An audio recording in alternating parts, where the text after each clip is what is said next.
Kidlat News Updates.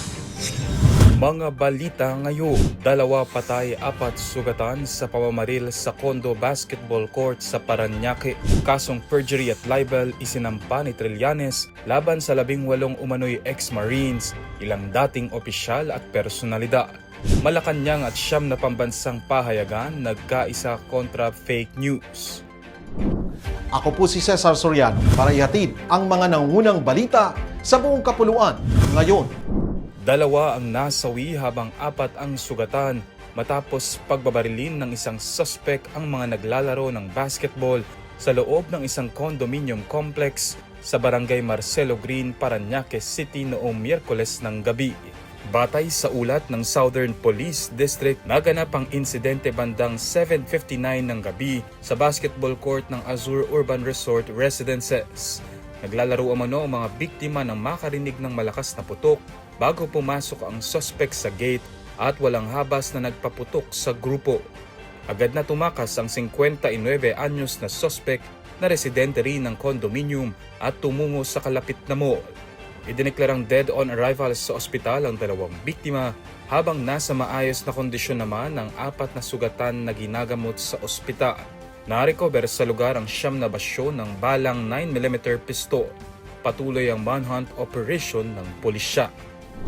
Naghain ng mga kasong kriminal sa Department of Justice ngayong Huwebes si dating Senador Antonio Trillanes IV laban kina Attorney Levito Baligod, dating Kongresista Mike Defensor, broadcaster na si Jay Sonza, dating NTF-ELCAC spokesperson Lorraine Badoy, vlogger na si Kathy Binag, at ang 18 umano'y ex-Marines. Kaugnay ito ng alegasyong tumanggap umano si Trillanes ng $2 million mula kay dating kongresista na si Zaldico upang suhulan ang mga investigador ng International Criminal Court sa Dahe.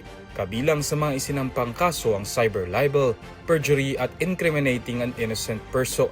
Mariing itinanggi ni Trillanes ang paratang at sinabing bahagi lamang ng smear campaign ng mga akusasyon upang sirain ang kanyang pangalan at hadlangan ang investigasyon ng ICC sa madugong kampanya kontra droga ni dating Pangulong Rodrigo Duterte. Samantala sa isang press conference, iginiit ni Defensor na naniniwala siya sa mga isiniwalat ng mga umano'y dating Marines. Handa umano siyang tulungan sila at harapin ang mga kaso.